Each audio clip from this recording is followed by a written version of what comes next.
Welcome to the History of Marvel. Today's episode is Earth-616. The reality of Earth-616 has gone through several different incarnations, all triggered by a different instance of multiverse renewal, which constitutes in the destruction and recreation of everything there is. Little is known of most of Earth-616 incarnations. The fifth is said to have been a dark cosmos of deep magic. The sixth was the universe where the paradise-like planet of Ta existed. When the sixth incarnation was destroyed, it was eventually reborn as a consequence of the Big Bang. The seventh incarnation is the mostly wide known of them all, where the Earth existed, protected by heroes like the Avengers and the Fantastic Four. The seventh iteration of Earth-616 suffered from an early death as a consequence of the multiversal phenomenon known as the incursions.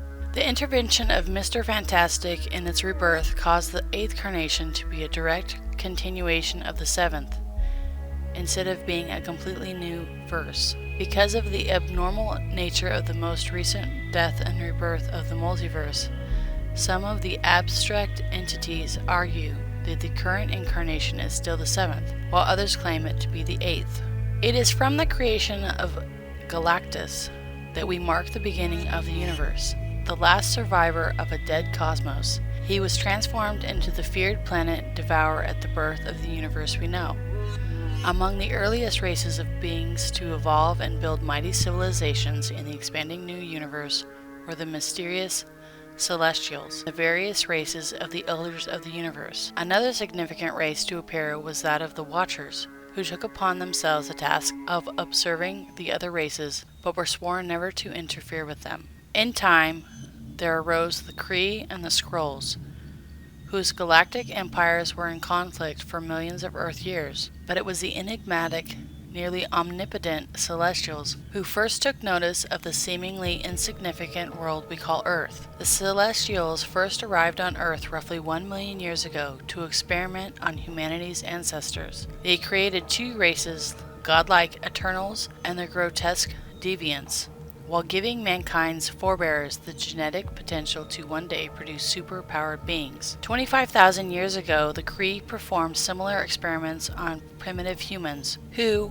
as one of the Kree's centuries later discovered, became the highly evolved race of Inhumans. Meanwhile, great human civilizations arose in Atlantis, Vesuvius, and elsewhere, only to be destroyed by the Great Cataclysm. 3,000 years later, sunken Atlantis would be settled by the water-breathing ancestors of today's Atlanteans. After the cataclysm, there was a new age of warriors and wizards on the surface, in which a sword-wielding barbarian rose to become the greatest monarch of his time. Still later, powerful humanoid beings descended to Earth to seek worship as gods from the people of ancient Egypt and Greece, and from the Norsemen. These were the times of legend, when beings such as Hercules and Thor first walked the earth. And when the gods departed, mortal heroes rose in their place. For example, in medieval times in England, the original Black Knight defeated King Arthur from the many threats to his reign at Camelot.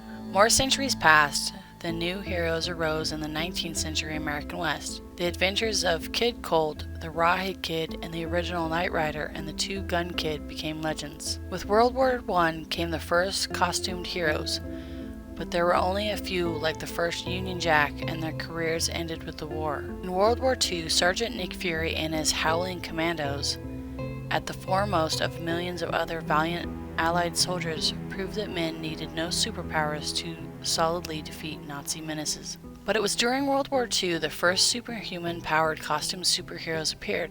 There was Captain America, the Atlantean Prince Namor, the Submariner, the original android Human Torch, and many others.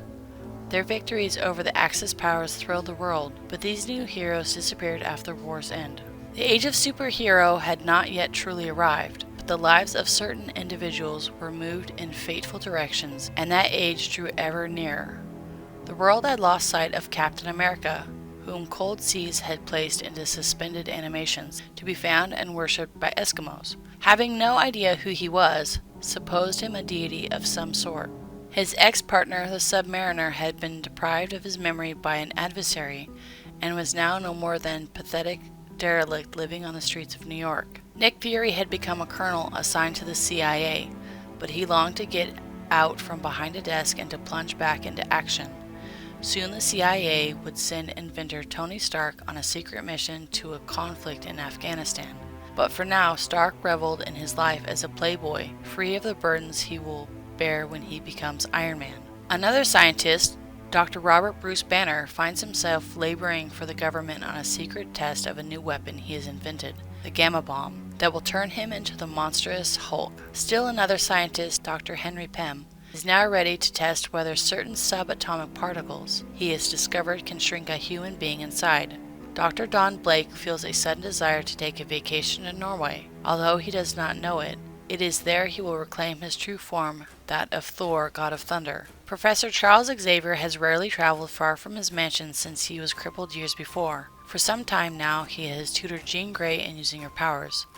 Both of them are mutants. Soon he will have other students, a team of X-Men. Dr. Stephen Strange has recently returned from his own travels and has taken a house in New York's Greenwich Village. He is now ready to act on his own, having been trained in Asia to be a master of the mystic arts. Meanwhile, Matt Murdock and his best friend, Foggy Nelson, are studying to begin their careers in law. It is not as a lawyer that Murdock will bring his father's killer to justice, however, but as the masked Daredevil. A much younger student, Peter Parker, soon to become the Amazing Spider-Man, escapes from the taunts of bullies into the world of science that he loves. Testing faster than light space travel, scientist Reed Richards, sister and brother Sue and Johnny Storm, and pilot Ben Grimm sneak off into space. In space, the four are bombarded by cosmic rays. The autopilot lands the ship back on Earth, where they find themselves physically transformed and possessing remarkable new abilities. Sue can turn invisible. Ben has transformed into an orange, muscular thing with super strength. Reed's body became highly malleable, allowing him to stretch into any shape. Johnny's body burst into flames and he can fly. Thus, these four friends became the first of a new generation of superheroes. Earth-616 has all the features of our reality. Same country, same personalities, politicians, movie stars, presidents, etc. Same historical events, Trojan War, World Wars, 9/11, and so on. However, it also features distinct ones, such as countries like Wakanda or Genosha, and organizations like the espionage agency SHIELD, and its main enemy, Hydra.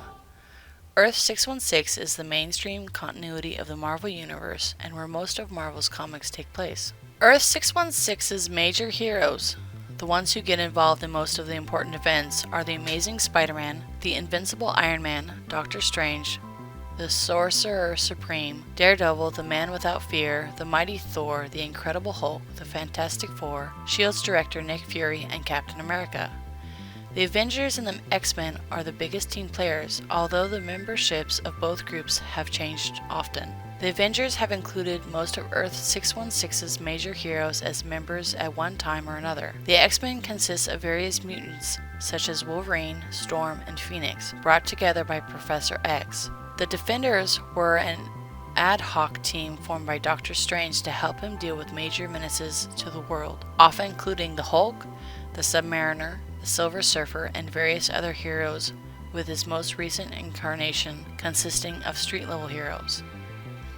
Daredevil, Jessica Jones, Luke Cage, and Iron Fist. The Guardians of the Galaxy are a ragtag cosmic misfits consisting of Star-Lord, Gamora, Drax, the Destroyer, Rocket Raccoon, and Groot. The team has included Iron Man, The Thing, and Kitty Pryde as members. The Fantastic Four are the first family of superheroes, comprising of Mr. Fantastic, Invisible Woman, Human Torch, and The Thing. The Inhuman royal family are the rulers of the city of Attilan and have Black Bolt, Medusa, Crystal, Gorgon, Karnak, Triton, and Lockjaw. Of course, as one would expect in a universe with superheroes, there would inevitably have to be crime and evil, and this universe is no exception. Arguably, the most dastardly and dreaded villain in Earth-616 is Victor Von Doom, perhaps better known as Doctor Doom. Arch enemy of the Fantastic Four, he has the record of most heroes fought, having fought nearly every hero on Earth, including the Avengers and X-Men. Other major villains include Magneto, mutant master of magnetism, and the mutant overlord Apocalypse, both arch enemies of the X-Men.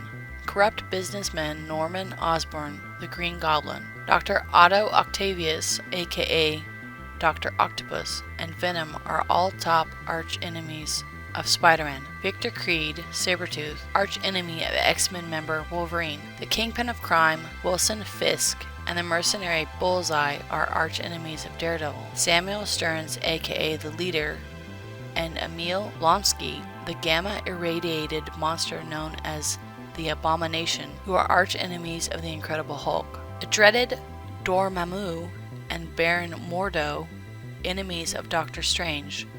The Nazi-fascist Red Skull, arch-enemy of Captain America. The trickster god Loki, arch-enemy of Thor. The Mandarin, arch-enemy of Iron Man. Thanos, Kang the Conqueror, and Ultron, arch-enemies of the Avengers, and Mephisto, arch-enemy of both Ghost Rider and the Silver Surfer. The terrorist organization known as Hydra and its leader Baron von Strucker are the arch-enemies of S.H.I.E.L.D. and Nick Fury. Maximus, the sworn enemy of Black Bolt and the Inhumans. Another huge threat is the Devourer of Worlds, Galacticus, who was fought many times by the Fantastic Four and the Silver Surfer as well as other heroes. Thank you for watching, and special thanks to the Marvel Database for all information you heard today. Don't forget to like, share, and subscribe if you can, if you have. Thank you and have a nice day. Beautiful.